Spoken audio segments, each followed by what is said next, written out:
Hey Enneagram friends, I'm Abby, an IA accredited Enneagram teacher and certified somatic practitioner. My work has always been an invitation for greater self-awareness and really a compassionate curiosity for the world.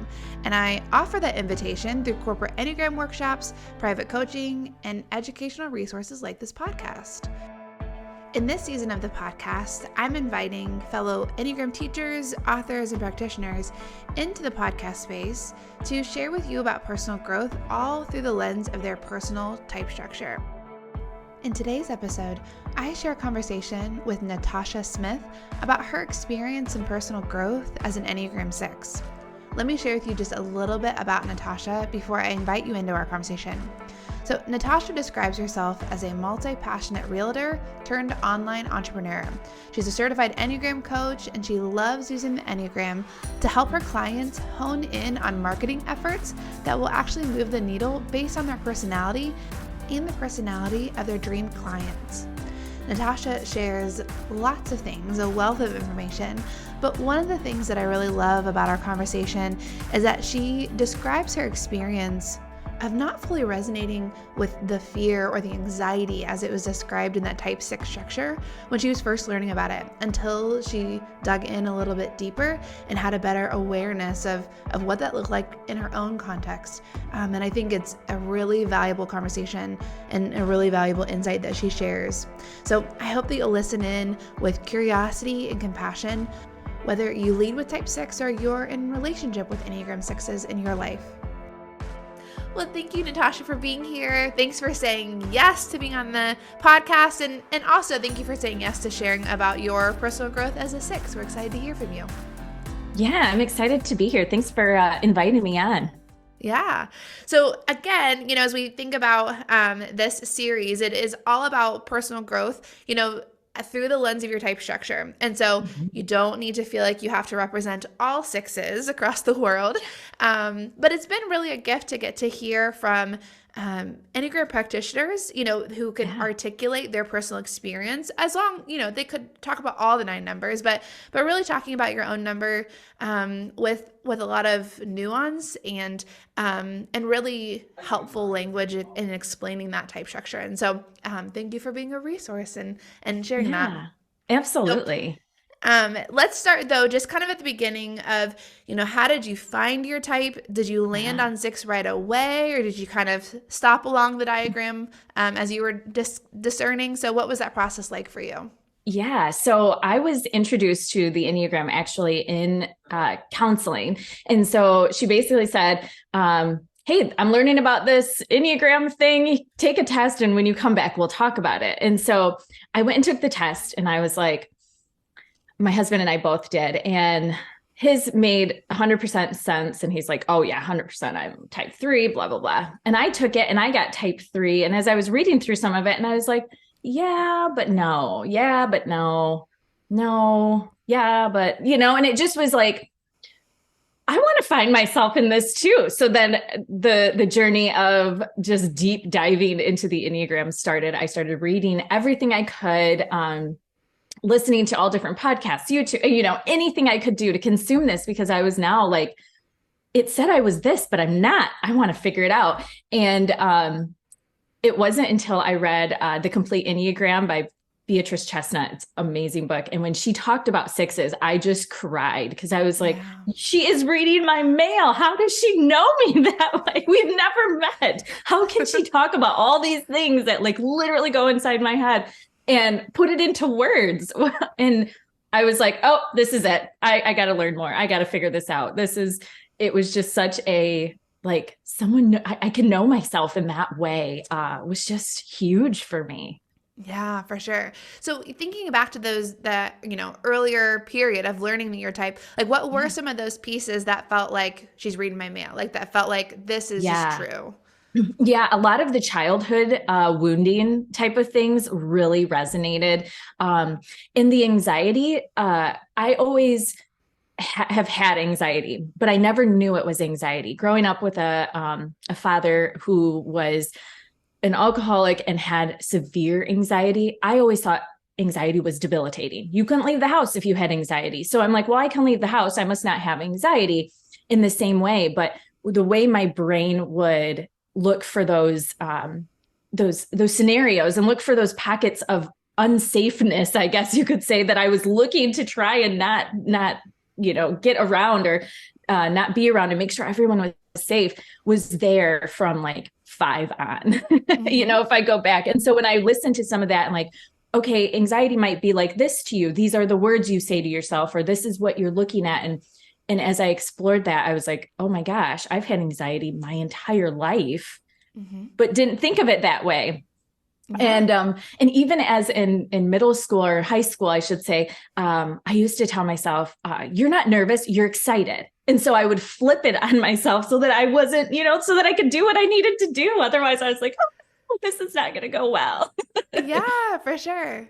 Well, and I think it's so helpful even hearing a six talk about, like, I wouldn't have named it as anxiety, or I didn't know that I had anxiety because I saw this and that was anxiety to me, Yeah. But I think I find that often with sixes, when we talk about the like fear piece of it or anxiety, whatever, oftentimes I will use a lot of different synonyms because it just doesn't land always. Like some people will say like, well, no, I just am concerned, or I just tend to worry more than my husband does, or I tend to, be aware of what could go wrong. And so I think using some of those different languages, like, because we hold a lot of weight to a certain word like anxiety, and then we discount that, you might actually be a six, even if that word doesn't resonate in the same way. Exactly. And that's what I find for a lot of sixes as well, is that they don't want to, like, no, not anxiety. That's a bad thing. We don't have that. And it's like, oh, well, how does that show up for you? Yeah, for sure. Yeah. So then, as you had some more language for that and some more awareness as you were first discovering your type, did you feel some solidarity, or did it feel hard to kind of live into that key characteristic of the six? Yeah, I think there was like a almost like a relief in being like, okay, this is what it is. But then there was almost like an identity crisis of, but I've always thought I was strong to get through it. Remember, I swapped it to excitement, so some of those 3 characteristics I used as my, kind of my crutch, and in a sense of like, nope, we're just going to flip this. We just need to figure out how to get through it. And so I would use some of those coping skills from, it seems like, other people, grabbed whatever I could. But yeah, it was a hard transition into like, okay, I do need to slow down. I am feeling some of this. My body is under stress, and I need to notice that. I need to be aware, where I wanted to just be like, no, push it away. We're excited. We're good. So it was like back and forth of growth, okay, 2 steps here. And then it's like, no, all the way back, getting back through it. Yeah. Well, I think even the language of like, like my, yes, I can mentally have this pep talk of like, we're excited, but also my body is feeling it, right? Like we can't just cover over anxiety or nervousness or fear, whatever language you want to use.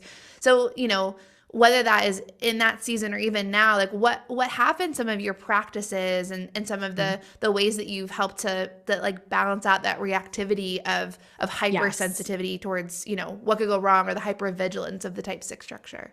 Yeah, for me, as a kid and still to this day, journaling every day. I realized, a couple of years ago when I was really doing some inner healing work, that what helped me then still helps me now. And so it's like, don't go away from those things. And for me, it is journaling all the feelings, all the thoughts, all the, I think if anyone read this, they'd be like, holy cow, she's like all over the place. But it's because when you get those feelings out, and sometimes I think as a 6, it's hard to put the language to it, because you kind of feel crazy for having the anxiety and for thinking all the worst case things that could never happen or potentially never happen, but it still is real for you. And so journaling that really helped me to like, shift away from the shame of doing, feeling that way and thinking those things. And so, yeah, journaling has really helped me. Counseling has been huge, but also the somatic work, figuring out how to get in touch with those feelings has really been crucial for me. another thing I would say is even just working out. If you're a type 6 who's not totally in your body, working out really does help that, whether it's walking in nature, moving gently, or doing whatever kind of dance you feel like at that moment. I've really allowed myself to like play in that space. And that's where so much healing comes out of. And you just shift out of it quicker. Yeah, for sure. No, I mean, you mentioned that somatic piece, and then you gave some of these like practical movement Yeah. aspects to it. But I'm curious what your introduction to somatic work was. Like, how did that get paired in with your Enneagram knowledge? Yeah. So I just kind of started researching it a little bit. And then my counselor would do some of like EMDR. I always say it wrong. So hopefully I said that the right. I think it is EMDR, whatever. Yes. Wonderful. But yeah, so we got started into some of that. And then she just kind of, I guess I don't know too much of like the techniques or anything about that, but she's really just encouraged me to feel into different things and just to get my body re-engaged and have that, hey, if you even need to touch your skin to, I'm here, my butt is in the seat. How does that feel? Some of those things that if you've pushed your emotions to the side over and over, you just don't realize you don't have feeling anymore in. And so just getting some of that mind body connection back. Yeah, no, I love that. And I think even, I mean, the mind body connection and even heart connection, right? Like all three centers, is essential for all the types.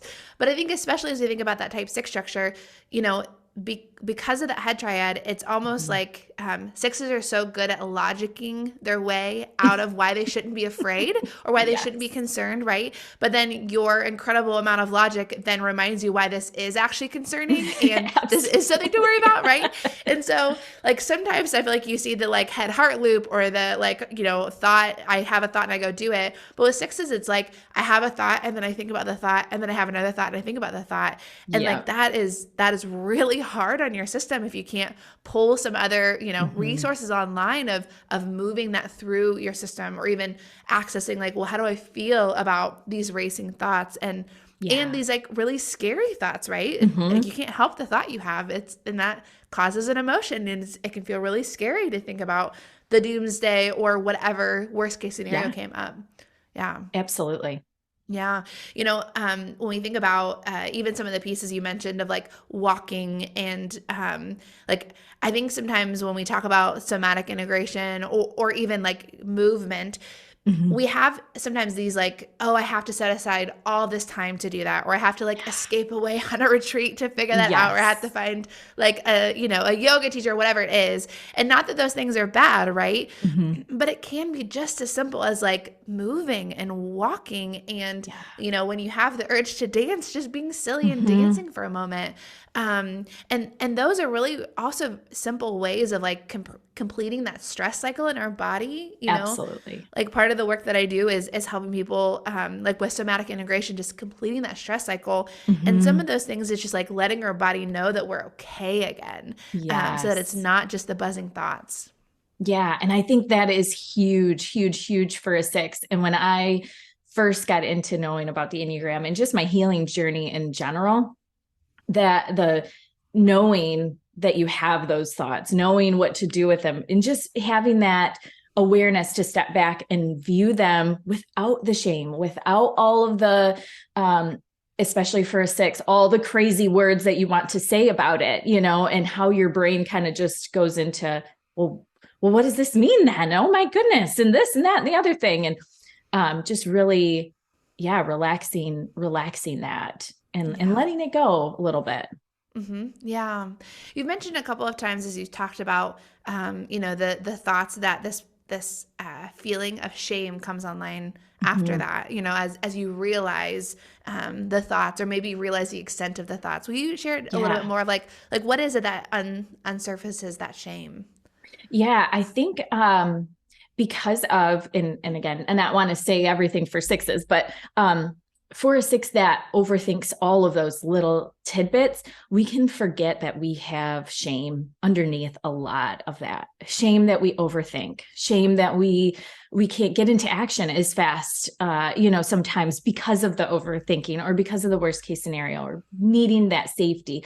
And so at least, in my experience, I have felt now that I can see it as what it is shame. It's shame for not being like other people or not being like as easy as an 8 can get into doing, that bit of shame that's just like, oh, I'm just not good enough, or I'm just not this. And I think that a lot of sixes, and for myself, especially in the beginning of the journey, I was like, oh no, shame, like 2s, 3s, they feel it. But it's like, no, we have to realize that in our own experience. How is it showing up for me as a 6?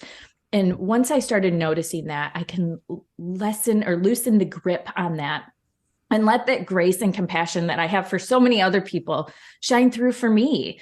And I think if that's a little like key, that if a 6 can just be okay or learn about the shame or be open to those feelings of maybe this is what it is for me, that they can move out of it and into self-compassion and self-love so much more, because we tend to nitpick every little thing and then we turn it inward and nitpick ourselves. And so, that grace and compassion goes so far, I should say.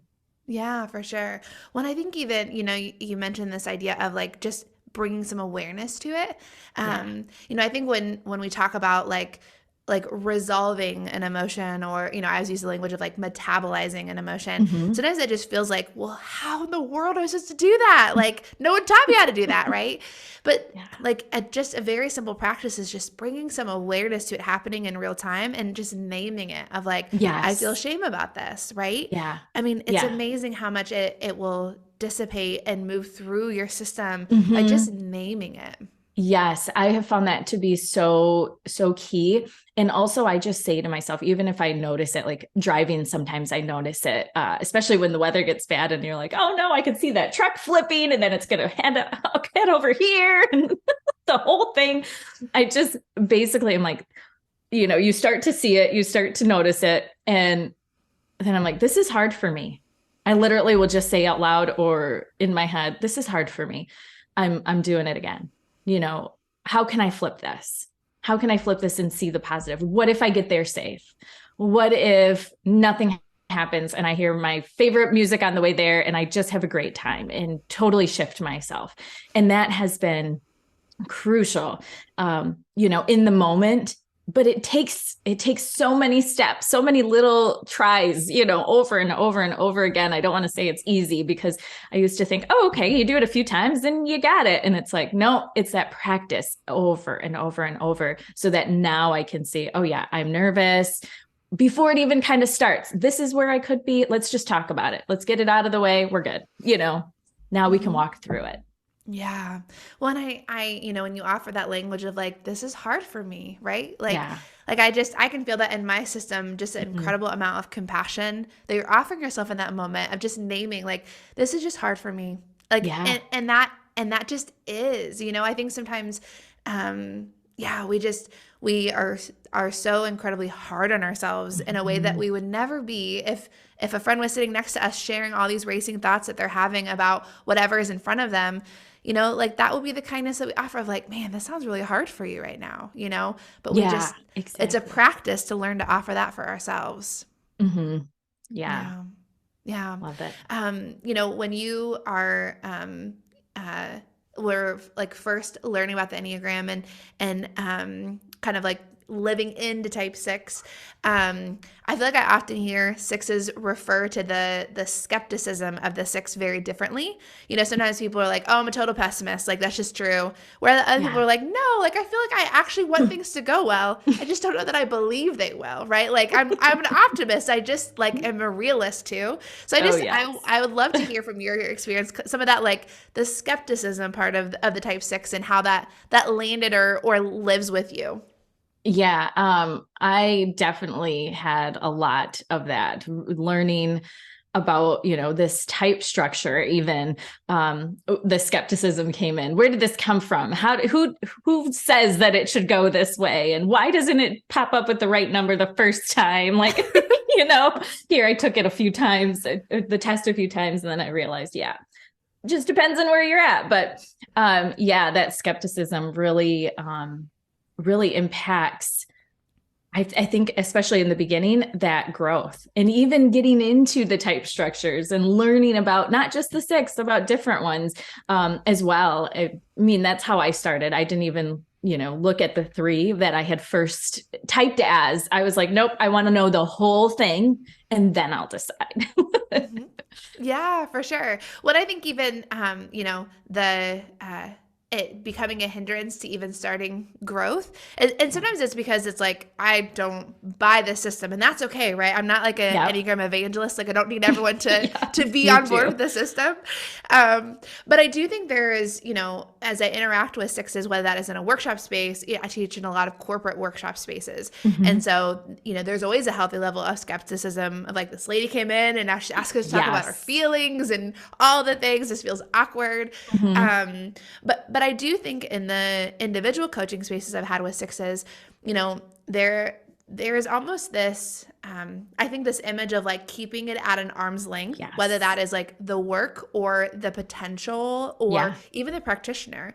Does that land for you? Yeah. And so as you say, skepticism, I think of truth or trust. Trust for me. And I think that's where the skepticism comes in, is that, can I trust you to do what you say you're going to do? Can I trust you to show up in the way I expect you to show up as a person in this level or with this knowledge?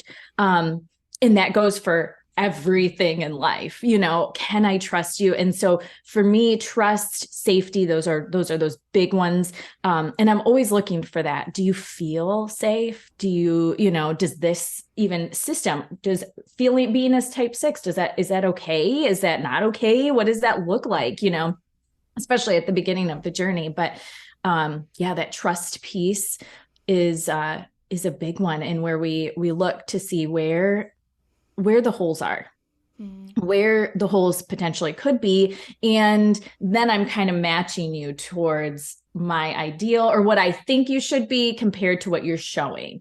And that sometimes is so hard. And I've caught myself in it actually this past month with a friend, and in that testing of like, okay, this feels good, but let's make sure. And it's terrible. It is terrible when I step back and I'm like, oh my gosh, I can't believe I did that, as a test. But it wasn't until after that I realized that's what I was doing. It didn't feel safe. Something felt a little off. And so I started trying to see where I can find the truth, which isn't always a good thing. Yeah. Well, and I'm curious though, as you think about that experience, sometimes it's like the hindsight's 2020, part of learning to notice things in real time is that we first start with noticing them after the fact, right? Of like, oh, this happened. Okay. And so then we get closer and closer to noticing them in real time. But, thinking about that, even that specific example or even something else, what is it that helps as a practice to realize that you're testing something? Like, have there been times where you notice it in the moment, like almost you can feel what you're doing, or is it often in hindsight? Yeah. I think when it is more in a, not a close relationship, I can catch myself a little bit quicker because I'm like, oh, okay, well, I kind of want to know if I can trust them in this scenario with, whatever I'm doing. And so that's different, making sure there are timelines and things like that you're like, hey, can you meet that? Can I trust you to meet it? And then there's, friendship that I want to always trust you. And then it starts to feel not safe and a little bit rocky. And that's when it starts. And if I can get to that point, now that I see it, I'm like, okay, I can make sure I check it next time. But it was after the fact. So it depends on I think the situation and how quick that response kind of pops up. Yeah, for sure. For sure. Yeah. I know that you mentioned when you were first learning about the Enneagram, like all of the research and all of the, diving into things. Is that part of what started you down the path of using this in your work, or how did, Yeah. this work find you? Yeah. So, yeah, when I first got into it, it was more for personal because of, she wanted me to take this test. And I was like, I'm going to ace this. And, and then it moved towards when I started researching it and learning into it. And I was in a spot where I was very open to growth and healing. If you've grown up in a little bit of a crazy life, I had narcissistic dad, alcoholic, all these things that all of a sudden were kind of catching up to me, and I was noticing I'm not me anymore. And so that's what started really the journey of getting into counseling and the healing path I went on. But then the Enneagram became such a catalyst for growth that I was like, I can't not talk to other people about this. I can't not bring this to other people, because I have found things in myself I didn't ever know that I could do, that I was. But just the amount of knowledge, self-knowledge, was huge. And I think I want to say for all the sixes that I've talked to, is they've always grown up feeling a little bit like they don't quite fit in. Something's just a little bit different about them. And I think it is that almost the overthinking makes you feel a little bit more mature sometimes, because you're thinking through all these different scenarios where other kids are having fun and you're just not, because you're like, I have to be the mom and everyone needs to be safe. And so, I totally just lost my train of thought. I'm sorry.